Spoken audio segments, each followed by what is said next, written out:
Luke chapter 6. On a Sabbath, while he was going through the grain fields, his disciples plucked and ate some ears of grain, rubbing them in their hands. But some of the Pharisees said, "Why are you doing what is not lawful to do on the Sabbath?" And Jesus answered, "Have you not read what David did when he was hungry?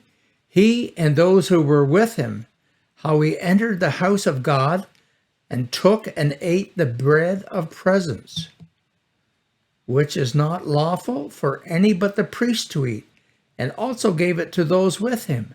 And he said to him, the Son of Man is Lord of the Sabbath." On another Sabbath, when he entered the synagogue and taught, a man was there whose right hand was withered. And the scribes and the Pharisees watched him to see whether he would heal on the Sabbath, so that they might find an accusation against him. But he knew their thoughts, and he said to the man who had the withered hand, "Come and stand here." And he rose and stood there. And Jesus said to them, "I ask you, is it lawful on the Sabbath to do good or to do harm, to save life or to destroy it?" And he looked around on them all and said to him, "Stretch out your hand." And he did so, and his hand was restored. But they were filled with fury and discussed with one another what they might do to Jesus. In these days he went out to the hills to pray, and all night he continued in prayer to God.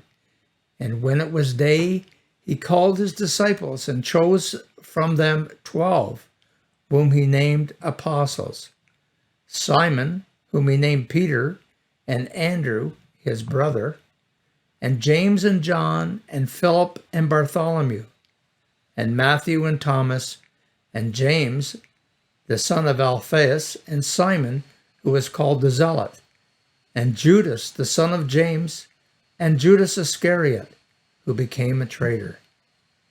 And he came down with them and stood on a level place with a great crowd of his disciples, and a great multitude of people from all Judea and Jerusalem and the seacoast of Tyre and Sidon, who came to hear him and to be healed of their diseases.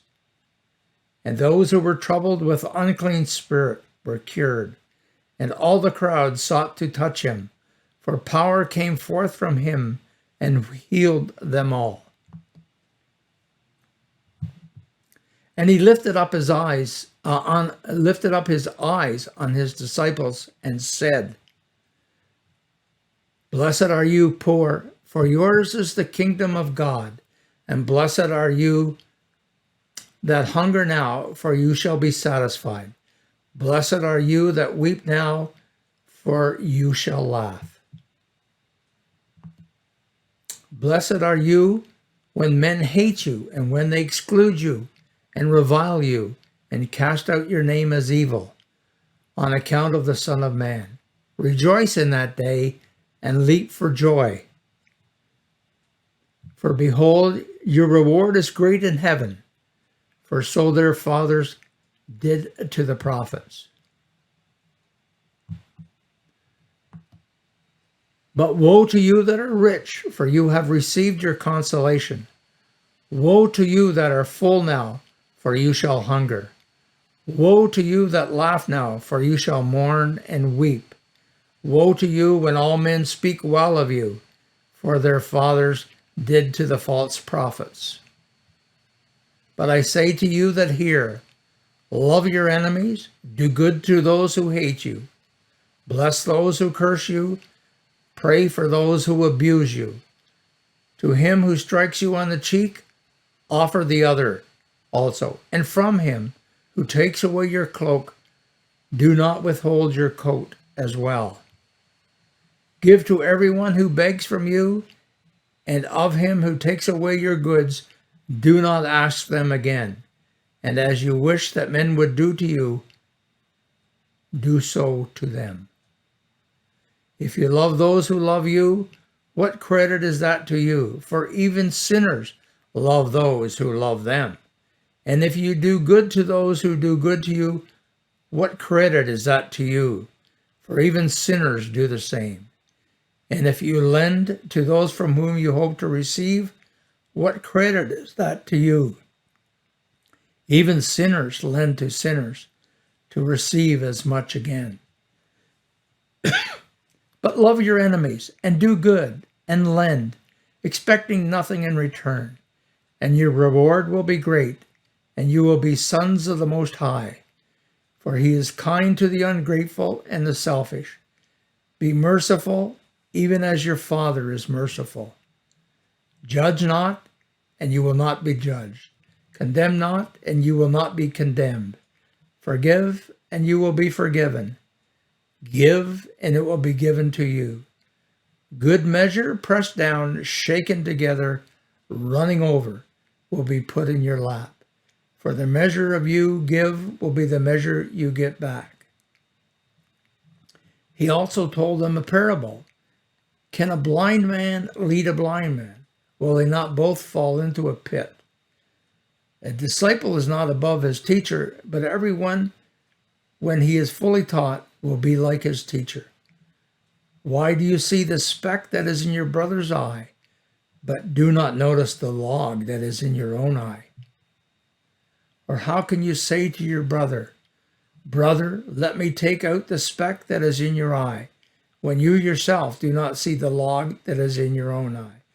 You hypocrite, first take the log out of your own eye, and then you will see clearly to take out the speck that is in your brother's eye.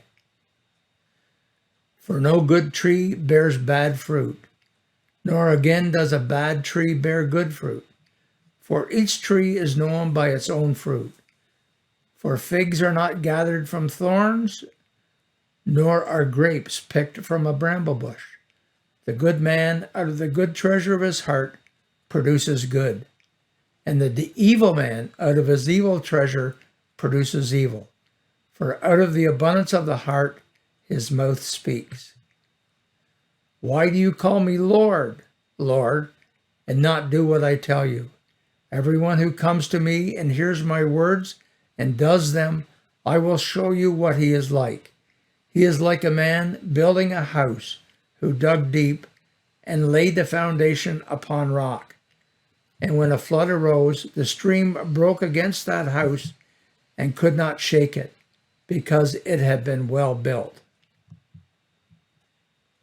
But he who hears and does not do them is like a man who built a house on the ground without a foundation, against which the stream broke, and immediately it fell, and the ruin of that house was great.